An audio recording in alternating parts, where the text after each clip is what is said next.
देखिए हम लोग स्क्वायर रूट बनाने का सीखेंगे। जैसे कि जिस प्रश्न का इकाई अंक यदि 1 हो तो उसका जो उत्तर आएगा उसका उत्तर में इकाई अंक क्या आना चाहिए, 1 और 9, यानी 1 या 9 कोई भी आ सकता है। जिसका इकाई अंक क्वेश्चन में 4 हो उसका आंसर में आएगा 2 और 8, यानी दोनों में कोई एक इकाई अंक है। और 5 का इकाई अंक हमेशा क्या आता है आंसर में, 5। और देखेंगे 6 जिसका प्रश्न में हो आंसर उसका क्या आता है, 4 या 6। जिसका इकाई अंक क्वेश्चन में 9 हो उसका आंसर में क्या आता है, 3 और 7।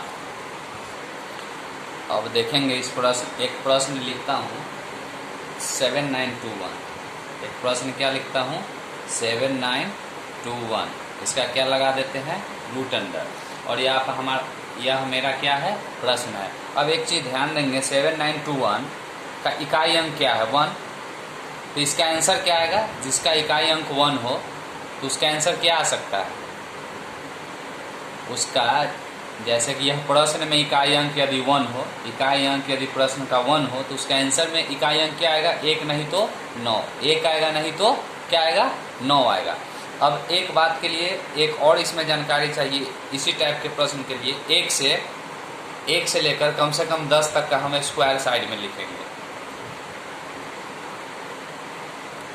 हमने क्या किया, स्क्वायर रूट यानी स्क्वायर लिख दिया, फर्स्ट का स्क्वायर 1 वगैरह वगैरह जो भी आता है उसे हमने लिख दिया। अब ध्यान देंगे इस प्रश्न को बनाने के लिए इकाई अंक क्या है, 1 का आंसर क्या आना चाहिए इकाई में, 1 नहीं तो 9। हमने लिख दिया 1 नहीं तो 9, फिर कहीं लिख देता हूँ 1 आएगा नहीं तो क्या आएगा, 9 आएगा। अब हमें ये देखना है, अब हमें क्या देखना है, ये देखना है। देखेंगे यहाँ पर ध्यान देना है, जो इकाई अंक होगा, फिर से मैं बता रहा हूँ, जो इकाई अंक होगा 1 प्रश्न का इकाई अंक है तो इसके आंसर में क्या आएगा, 1 नहीं तो 9। 1 आएगा नहीं तो 9 आएगा। उससे पहले हम लोग को क्या करना होगा, ये जो अंत से 2 का जोड़ा लगाना होगा। अंत से क्या करना होगा, दोनों का जोड़ा, यानी 21 का 1 या 9 आएगा इकाई अंक 1 का। अब हमें ये समझना है कि ये जो 79 है, 79 इसमें से किसके बीच आती है, 79 किसके बीच आती है, ये दोनों के बीच आएगी। 79 मतलब 79 किसके बीच आएगी, 81 और 64 के बीच आएगी। अब हमें यहाँ पर ध्यान ये देना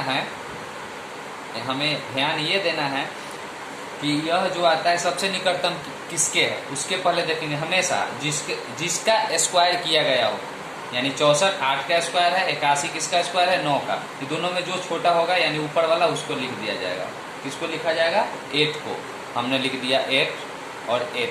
अब हमारे पास यहाँ 2 स्थितियाँ बनती है कि आंसर 81 आएगा या 89 आएगा, 81 आएगा या 89 आएगा। तो उसके लिए हमें क्या करना होगा, सबसे अच्छा सा फॉर्मूला है कि ध्यान देना है कि 79 किसके बीच है, 79 किसके बीच है, ऊपर वाले के या नीचे वाले के। 79 80 81 यानी नीचे वाले के नज़दीक है, तो आपका आंसर भी कौन सा होगा, आंसर कौन सा होगा, नीचे वाला आंसर होगा।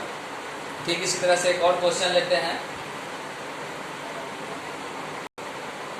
एक और क्वेश्चन मैं बनाता हूँ 5 7 7 6। यह दोनों को क्या करना है, हमें जोड़ा कर देना है। अंत का क्या है, क्वेश्चन का इकाई अंक 6 है, इसका आंसर का इकाई अंक क्या आएगा, जब 6 है तो इसका आंसर का इकाई अंक 4 आएगा नहीं तो 4 आएगा नहीं तो 6 आएगा, 4 नहीं तो 6 आएगा। अब जो शुरू वाला पार्ट आता है क्या है, 57। अब ध्यान देना इसमें से किसके बीच 57 है, यह दोनों के बीच में क्या आता है, 57। जिसके बीच में भी 57 आता है उसका जो ऊपर वाला पार्ट होता है क्या है, यहाँ पे 7। यहाँ क्या लिखा जाएगा, 7। अब आपके पास 2 प्रश्न आता है कि 74 होगा इसका आंसर या 76 होगा, 74 होगा या 76 होगा। तो ध्यान देना है कि 57 सबसे जल्दी किसके पास है, 64 का या 49 का। तो ध्यान देना है 49 50 51 52 53 54 55 56, यानी 7 अंक के बाद है, 8 अंक के बाद है। और ये इस साइड वाला क्या है, 7 अंक के बाद है। तो हमारा आंसर कौन सा हो जाएगा, 64, यानी नीचे वाला। तो हमारा आंसर भी क्या आएगा, नीचे वाला आएगा। अब एग्जाम्पल के लिए एक और क्वेश्चन मैं लेता हूँ।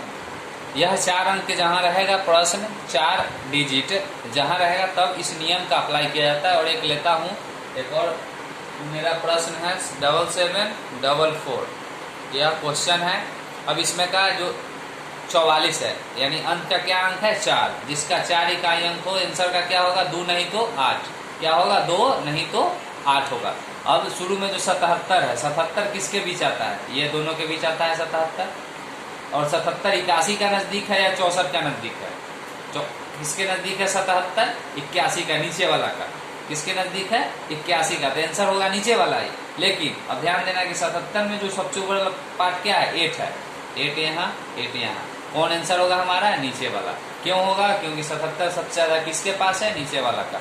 ये आपका स्क्वायर रूट हो गया।